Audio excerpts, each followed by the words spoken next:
Assalamualaikum warahmatullahi wabarakatuh. Selamat pagi anak-anak. Semangat pagi. Semoga sehat selalu ya. Hari ini kita akan belajar tentang sistem koordinat Kartesius. Ada yang tahu apa itu sistem koordinat Kartesius? Sistem koordinat Kartesius merupakan cara yang digunakan untuk menentukan letak suatu titik dengan menggunakan dua buah sumbu, yaitu sumbu X dan sumbu Y. Pada sistem koordinat Kartesius, terdapat titik pusat. Di sini O sebagai titik pusatnya, ya. Sumbu X disebut sebagai apsis. Jadi sumbu X itu yang mendatar atau horizontal. Adapun sumbu Y. Sumbu Y disebut sebagai ordinat. Jadi sumbu Y itu yang tegak atau vertikal. Posisi objek pada bidang Kartesius dinyatakan dalam bentuk pasangan berurutan X, Y.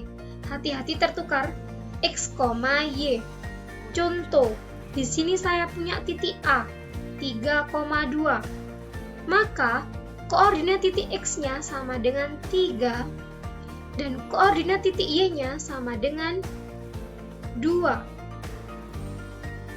Sumbu X akan bernilai positif ketika jaraknya mendatar ke kanan. Dan sumbu X akan bernilai negatif ketika jaraknya mendatar ke kiri.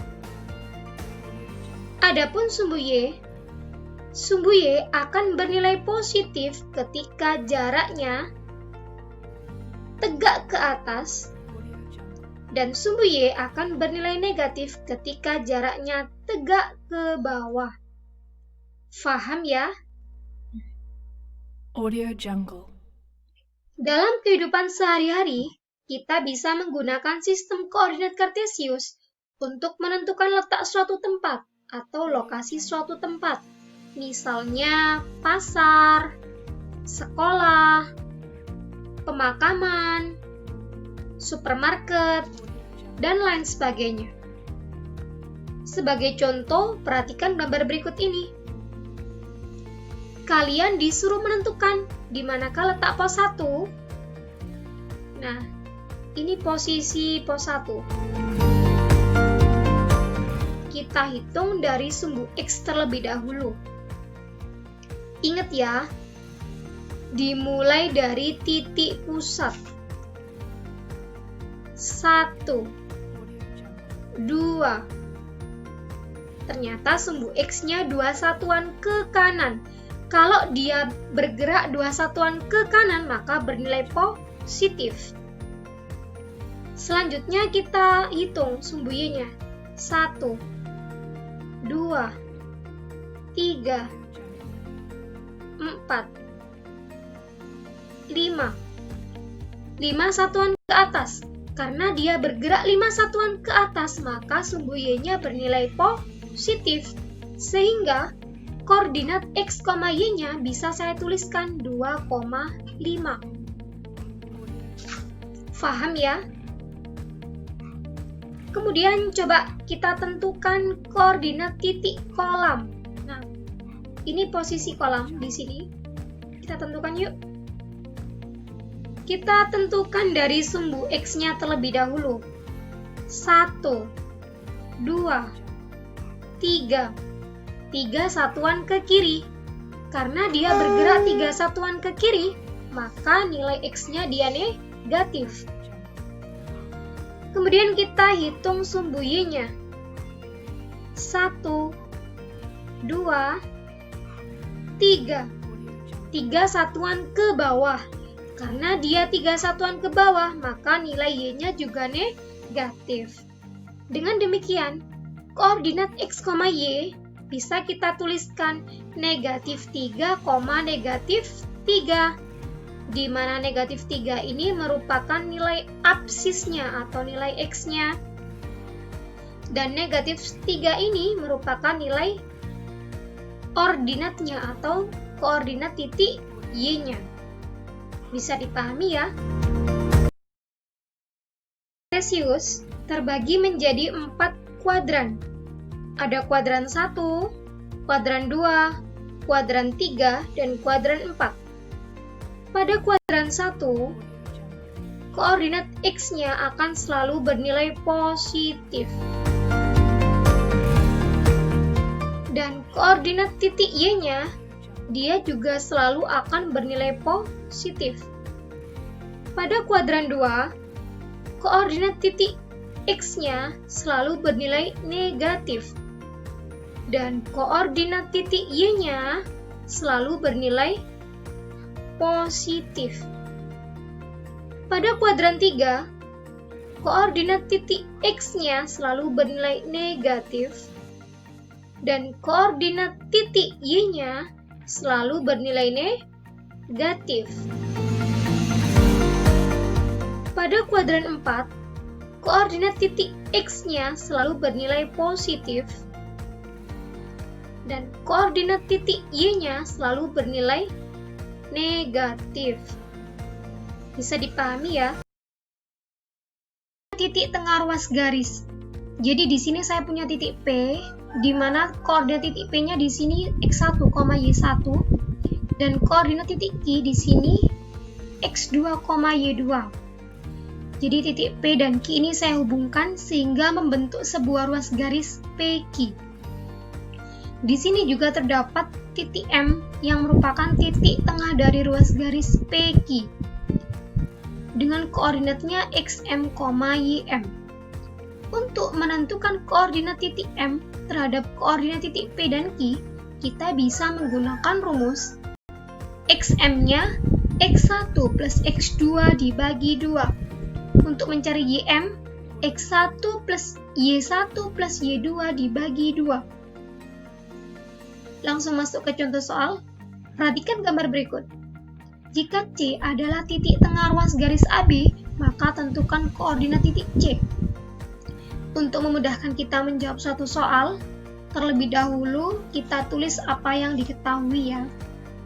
Jadi yang pertama, titik A 1,1 berarti x1-nya 1 dan y1-nya 1. Titik B 6,4 berarti x2-nya 6 dan y2-nya 4. Apa yang ditanyakan dari soal tersebut?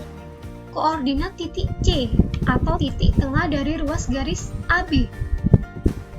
Untuk mencari koordinat titik C, kita bisa menggunakan rumus x1 plus x2 dibagi 2, y1 plus y2 dibagi 2. Kemudian kita masukkan x1-nya 1, x2-nya 6, kemudian y1-nya 1, y2-nya 4, sehingga diperoleh hasil 7/2,5/2.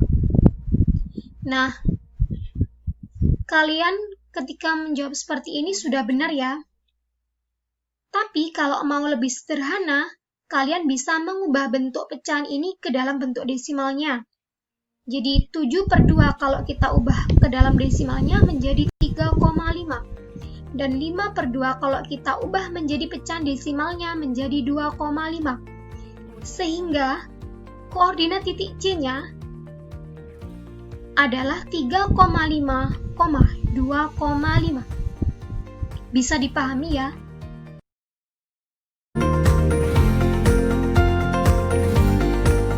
Titik berat segitiga. Titik berat segitiga adalah titik perpotongan antara ketiga garis berat segitiga. Nah, yang merupakan garis berat segitiga itu yang ini. AE, kemudian BD, kemudian CF ya. Jadi apa sih garis berat itu? Garis berat adalah garis yang ditarik dari titik sudut suatu segitiga sehingga membagi sisi di depannya menjadi dua bagian yang sama panjang. Jadi ini. Misalkan terdapat segitiga ABC dengan koordinat masing-masing titik sudutnya A, XA, YA, B, XB, YB, dan C, XC, YC, maka tentukan titik berat segitiga ABC dapat ditentukan dengan rumus XA plus XB plus XC dibagi 3. Untuk koordinat Y-nya, YA plus YB plus YC dibagi 3. Langsung ke contoh soal. Perhatikan gambar berikut. Jika G adalah titik berat segitiga ABC, maka tentukan koordinat titik G. Untuk memudahkan kita menyelesaikan suatu soal, terlebih dahulu kita tulis apa yang diketahui. Yang pertama, koordinat titik A, yaitu 1,1. Berarti XA-nya 1, YA-nya 1. Kemudian, koordinat titik B, 2,5. Berarti XB-nya 2, YB-nya 5. Kemudian koordinat titik C, 5,2. Berarti XC-nya 5, YC-nya 2. Nah, untuk mencari titik G atau titik berat dari segitiga ABC, kita bisa menggunakan rumus XA plus XB plus XC dibagi 3. Untuk koordinat Y-nya, kita bisa menggunakan YA plus YB plus YC dibagi 3. Tinggal kita masukkan XA-nya 1, XB-nya 2, XC-nya 5, ini ya, deretan ini. Untuk YA-nya, bisa kita masukkan YA-nya 1, YB-nya 5, YC-nya 2, sehingga diperoleh koordinat titik G yaitu 8/3, 8/3. Atau kalau kita jadikan ke pecahan desimal menjadi 2,67, 2,67. Jadi, koordinat titik G adalah XG, YG, yaitu 2,67, 2,67. Koordinat dengan pola barisan bilangan. Pada bab sebelumnya, kalian sudah belajar materi pola barisan bilangan. Pada bab 2 ini, kita akan menerapkan materi yang sudah pernah kalian dapat ya. Contoh 1. Diketahui koordinat titik R 2,5, S-nya 6,7, T-nya 10,9, U 14,11, dan V-nya 18,13. Tentukan koordinat titik yang ke-15. Untuk menentukan koordinat titik yang ke-15, yang perlu kita lakukan adalah pertama-tama mengamati koordinat X-nya atau absisnya dan koordinat Y-nya atau ordinatnya. Oke, kita list terlebih dahulu koordinat X-nya berapa saja. Yang pertama 2, kemudian berapa? 6, 10, 14, 18. Kita tulis seperti ini ya. Kemudian kita amati dari 2 ke 6, dia loncat berapa? 4 kan? Plus 4 ya. 6 ke 10 plus 4. 10 ke 14 plus 4. 14 ke 18 plus 4. Dan seterusnya. Karena pola barisan tersebut memiliki beda yang tetap atau sama, maka pola barisan tersebut merupakan pola barisan aritmatika. Sehingga untuk mencari suku ke N pola barisan aritmatika, kita bisa gunakan rumus UN sama dengan A plus N-1 dikali B. Karena kita mau cari suku yang ke-15, berarti U15 ya. Untuk A-nya, A adalah suku pertama. Di sini suku pertamanya adalah 2, kita masukkan 2. N-nya adalah suku yang kita cari. Suku yang kita cari berapa? 15 kan? Berarti 15 kurangi 1. B atau beda. Jadi B di sini adalah beda. Cara mencari beda adalah dengan cara U2 dikurangi U1. 6 kurangi 2 berapa? 4 ya. Oke. 15 kurangi 1, 14. 14 kalikan 4 berapa? 56 ya. Ditambah 2, 58. Jadi, koordinat X-nya adalah 58. Next. Selanjutnya kita cari koordinat Y-nya. Terlebih dahulu kita tulis terlebih dahulu ya. Koordinat Y-nya berapa saja? 5. Kemudian 7, 9, 11, 13, dan seterusnya. Kita amati ya, dari suku pertama ke suku kedua. 5 ke 7 plus 2. 7 ke 9 plus 2, 9 ke 11 plus 2, 11 ke 13 plus 2. Karena pola barisan tersebut memiliki beda yang tetap atau sama, yaitu plus 2, maka termasuk pola barisan aritmatika. Untuk mencari rumus ke n suatu barisan aritmatika, kita bisa menggunakan rumus UN sama dengan A plus N-1 dikali B. Dengan A-nya dia sama dengan berapa? 5 ya. 5. N-nya suku yang kita cari, 15 kurangi 1. Dikalikan bedanya 2. Dari mana 2? 7 dikurangi 5. 2 ya. Kemudian kita operasikan, ketemu 33. Jadi, koordinat titik yang ke-15 adalah 58,33. Bisa dipahami ya? Iya. Contoh 2. Koordinat titik K 3,4, L 6,7, M 10,11, dan N 15,16 merupakan susunan titik-titik yang berpola. Tentukan koordinat titik yang ke-10 pada pola tersebut. Nah, sama halnya dengan contoh 1, terlebih dahulu kita tuliskan koordinat X-nya. Berapa koordinat X-nya? 3, 6, 10, 15, dan seterusnya. 3 ke 6 loncat berapa? 3 ya. 6 ke 10 plus 4. 10 ke 15 plus 5. Oh, ternyata bedanya masih punya beda lagi ternyata. 3 ke 4 plus 1. 4 ke 5 plus 1. Nah, berdasarkan analisa tersebut, maka pola barisan bilangan ini merupakan pola barisan bertingkat. Masih ingat pola barisan bertingkat rumusnya apa? Oke. Rumus pola barisan bertingkat adalah A plus N-1 dikali B plus N-1 dikali N-2 dikalikan C. Ya, ini untuk mencari suku ke N pada pola barisan bertingkat. Kita cari A-nya. A-nya di sini berapa? A-nya di sini 3. Ini A-nya, ini B-nya, dan ini adalah C-nya. Urut ya. Jadi ini A, ini A, ini B,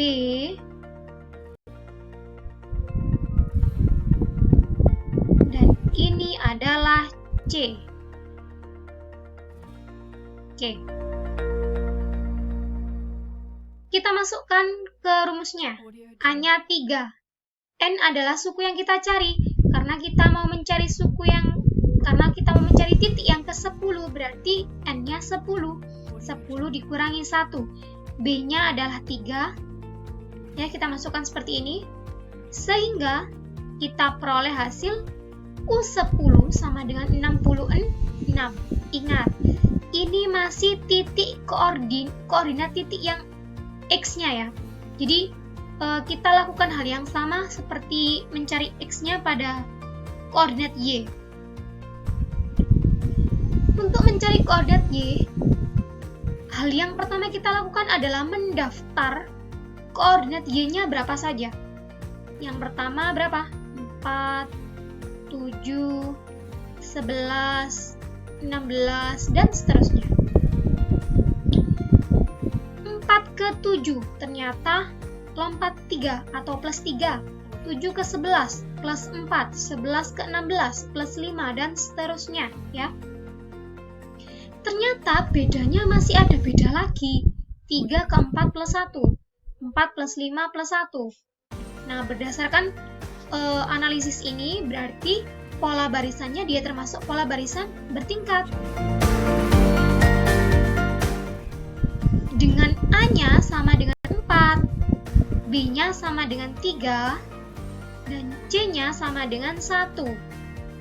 Untuk mencari suku ke N pada pola barisan bertingkat, kita bisa gunakan rumus A plus N-1 dikali B ditambah N-1 dikali dikali N-2 dikali C dibagi 2. Kita tinggal masukkan. A-nya 4, N-nya 10. Dari mana 10? Karena koordinat titik yang kita cari adalah yang ke-10 ya. B-nya 3 dan C-nya 1. Sehingga diperoleh U10 sama dengan 67. Ya, ini adalah koordinat titik Y-nya. Jadi, koordinat titik yang ke-10 pada pola barisan tersebut adalah 66,67, di mana 66 ini merupakan X-nya atau absisnya, dan 67 ini merupakan ordinatnya atau Y-nya. Bisa dipahami ya? Apa itu koordinat polar? Koordinat polar merupakan cara untuk menentukan letak suatu titik atau objek berdasarkan jarak dan arah sudut terhadap titik acuan O sebagai titik pangkal. Jika jarak OP dinyatakan dengan R dan besar sudut XOP sama dengan θ, maka koordinat polar dapat dinyatakan dalam bentuk R, θ, ya, di mana R ini adalah jarak dari titik O, titik pusatnya, ke titik P. Sedangkan θ merupakan sudut antara OP dengan sumbu OX positif. Jadi besar sudutnya selalu dihitung dari sumbu OX positif berlawanan arah dengan arah putaran jarum jam. Berarti dia berputarnya ke arah kiri. Kemudian bagaimana cara menentukan nilai R-nya? Nilai R-nya dapat kita tentukan dengan cara yang sama seperti ketika kita mencari sisi miring pada segitiga siku-siku, yaitu menggunakan teorema Pythagoras. Jadi R kuadrat sama dengan X kuadrat plus Y kuadrat. Untuk mencari nilai R-nya saja berarti R sama dengan akar dari X kuadrat plus Y kuadrat. Hubungan panjang sisi pada segitiga siku-siku istimewa. Kenapa kok dibilang istimewa? Karena segitiganya mengandung sudut-sudut istimewa, yaitu 45 derajat, 30 derajat, dan 60 derajat. Oke, saya jelaskan yang gambar pertama terlebih dahulu. Di sini, besar sudutnya 45 derajat. Berarti, besar sudutnya titik P berapa? Besar sudutnya P 45. Kita tahu ya bahwa jumlah sudut segitiga itu kalau dijumlahkan semuanya 180 derajat. Berarti untuk mencari titik P, untuk mencari besar sudut P, maka 180 dikurangi 90 dikurangi 45 sama dengan 45. Karena di sini besar sudutnya dia sama, berarti secara otomatis dia merupakan segitiga siku-siku sama kaki, ya. Kalau di sini panjang sisinya dia A, maka panjang sisi miringnya berapa? Tinggal tambahkan akar 2, berarti A akar 2. Kemudian untuk gambar kedua, untuk yang sudutnya 30 derajat dan 60 derajat. Jadi gambarnya saya jadikan satu ya, karena sebenarnya sama. Oke. Yang perlu kalian ingat adalah sudut 30 derajat selalu menghadap sisi yang terpendek. Diingat-ingat. Jadi sudut 30 derajat itu selalu menghadap sisi yang terpendek. Sedangkan untuk sudut 60 derajat, dia menghadap sisi yang sedang. Kalau di sini panjang sisinya A, jadi panjang sisi yang terpendeknya itu A, maka panjang sisi yang berada di depan sudut 60 derajat ini tinggal tambahkan akar 3, berarti A akar 3. Dan untuk panjang sisi miringnya tinggal dikalikan 2, berarti 2 dikali A. Untuk lebih mudahnya kita bisa menggunakan perbandingan 1 banding akar 2 untuk yang segitiga dengan besar sudutnya 45 derajat ya. Jadi misalkan di sini saya punya panjang sisinya A-nya sama dengan 3. Maka panjang sisi satunya berapa? Ya 3, karena dia merupakan segitiga sama kaki. Dan sisi miringnya 3/2. Contoh lagi, misalkan di sini panjang sisinya 7, jadi A-nya sama dengan 7. Misalkan A sama dengan 7. Berarti panjang sisi satunya berapa? 7 ya. Panjang sisi miringnya berarti 7/2. Seperti ini. Untuk segitiga yang sudutnya 30 derajat dan 60 derajat, kita bisa gunakan perbandingan 1/3/2. Jadi 1 ini untuk sisi yang sudutnya di depannya 30 derajat, dan akar 3 untuk sisi yang depan sudutnya 60 derajat, dan 2 adalah untuk sisi miringnya. Jadi misalkan di sini saya punya nilai A-nya sama dengan 5. Maka panjang sisi yang di depan sudut 60 derajat adalah 5/3.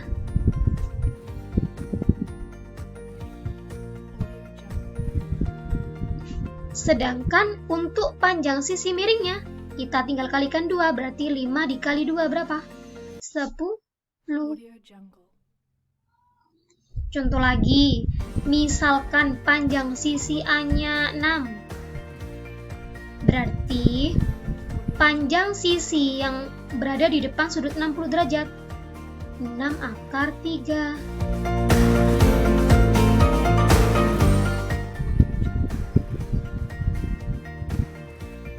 Dan panjang sisi miringnya berarti 2 dikali A, 2 kali 6, 12. Gini ya. Semoga paham ya.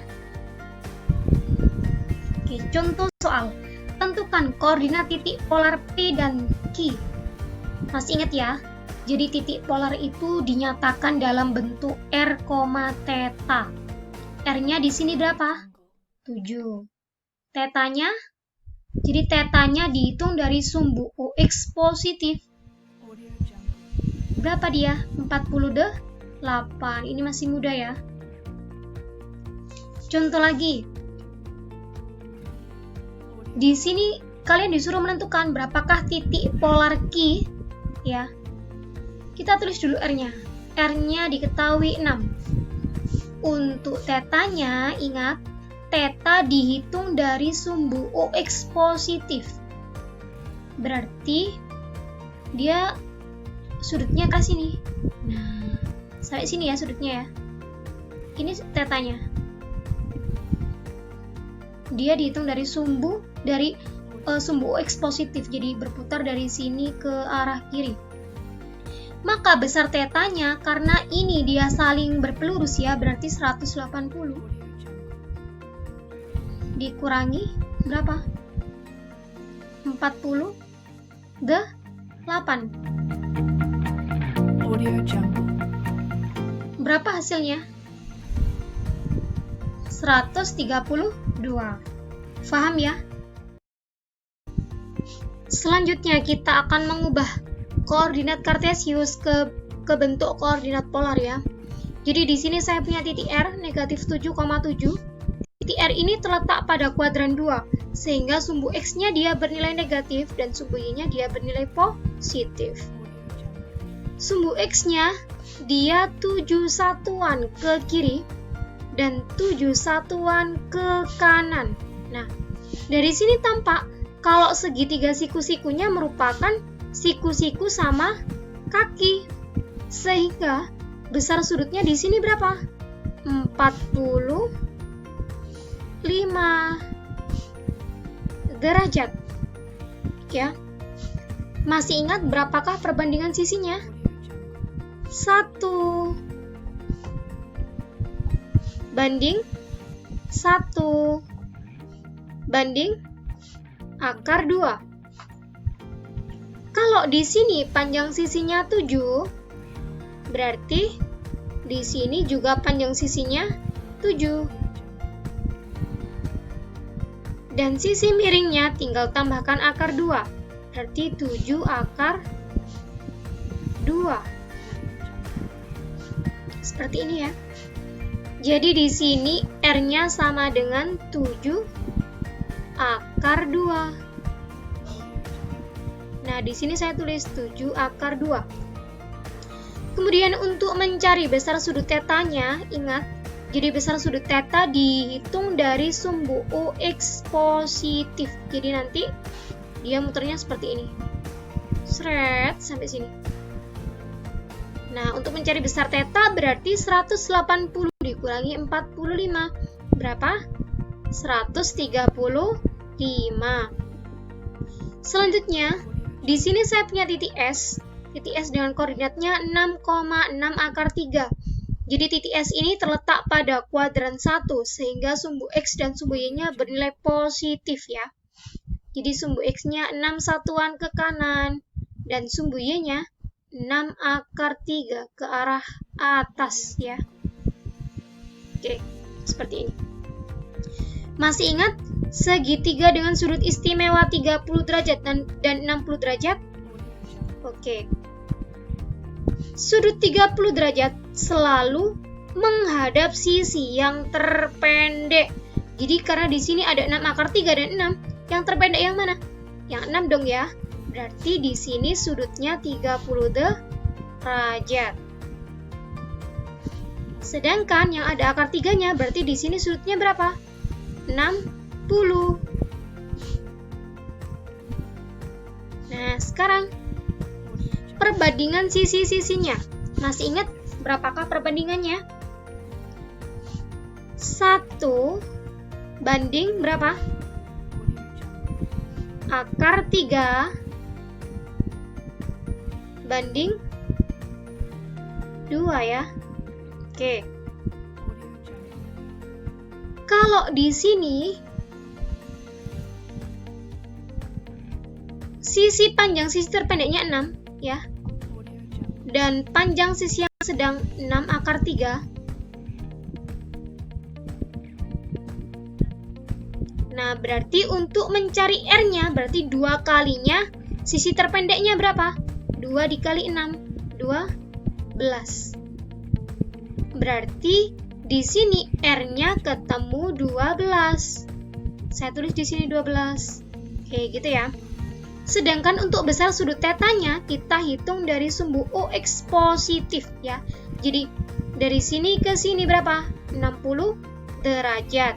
Maka koordinat polar titik S adalah 12,60 derajat. Paham ya? Selanjutnya,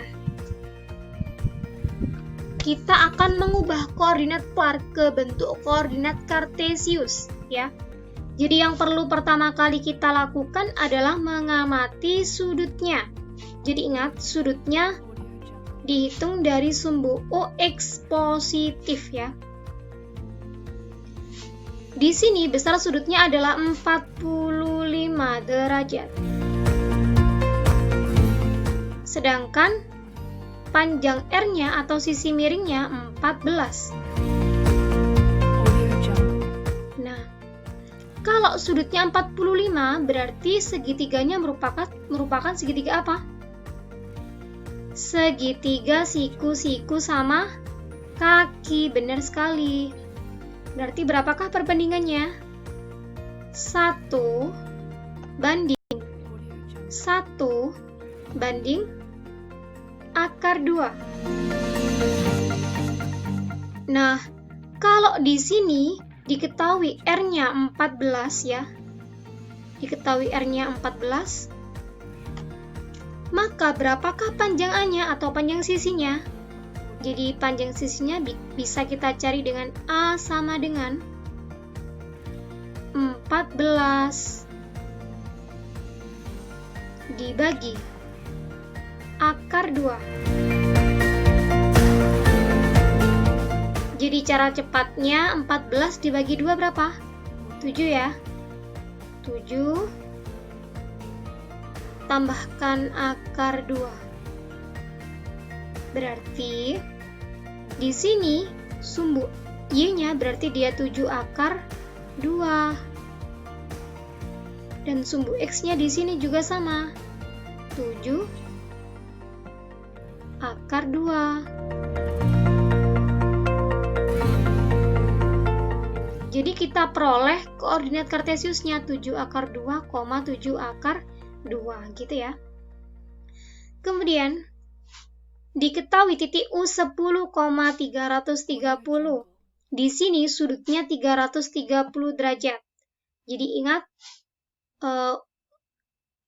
sudut 330 derajat ini dihitung dari sumbu UX positif ya. Jadi dia bergerak dari ke kiri sini. Nah, seret sampai ke sini.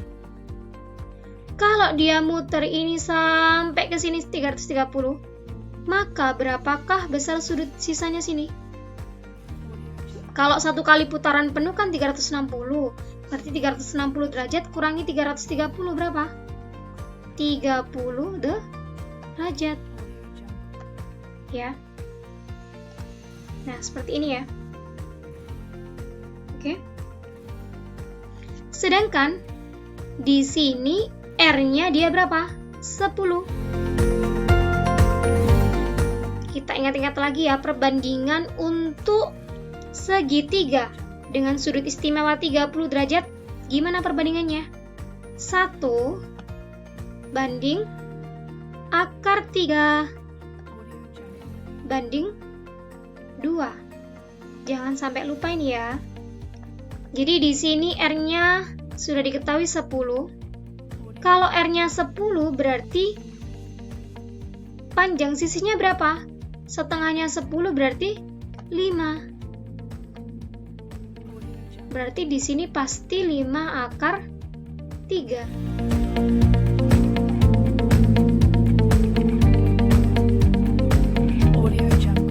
Oke, seperti ini.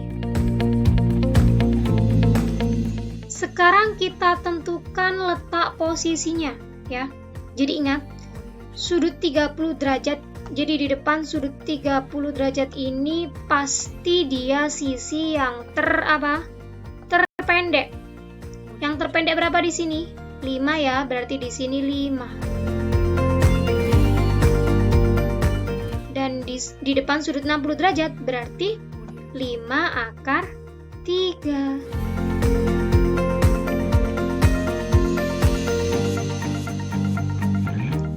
Nah, dari sini kita bisa menentukan sumbu X-nya dia berapa? 5 akar 3. Sedangkan untuk sumbu Y-nya atau ordinatnya dia 5 ya. Tapi coba perhatikan. Di sini ordinatnya dia turun sejauh 5 satuan di bawah 0. Berarti dia akan bernilai apa? Negatif. Oke, jadi di sini negatif 5. Dengan demikian diperoleh titik U yaitu 5 akar 3, negatif 5. Cukup sekian penjelasan dari saya. Saya berharap semoga kalian semuanya paham ya. Amin. Kita baca hamdalah alhamdulillahirabbil alamin. Semoga hari ini barokah dan ilmunya manfaat. Amin. Wassalamualaikum warahmatullahi wabarakatuh.